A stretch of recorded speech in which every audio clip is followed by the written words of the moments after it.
Please don't skip this video. This story is very simple, but it is very powerful. If you never try, you will never know. And this story is about you.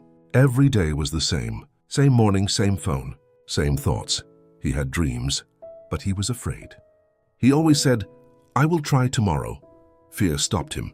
Fear of failure, fear of people, fear of trying not trying felt safe, but it made him sad. Deep inside, he knew one thing.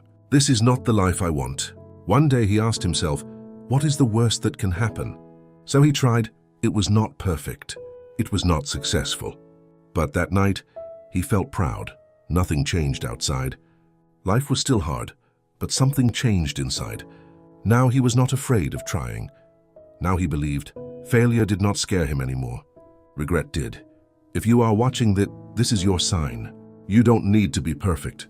You just need to try. One small step, one small action. Because if you never try, you will never know. If this story helped you, please like this video. Subscribe for more simple life stories. And comment one line, "I will try."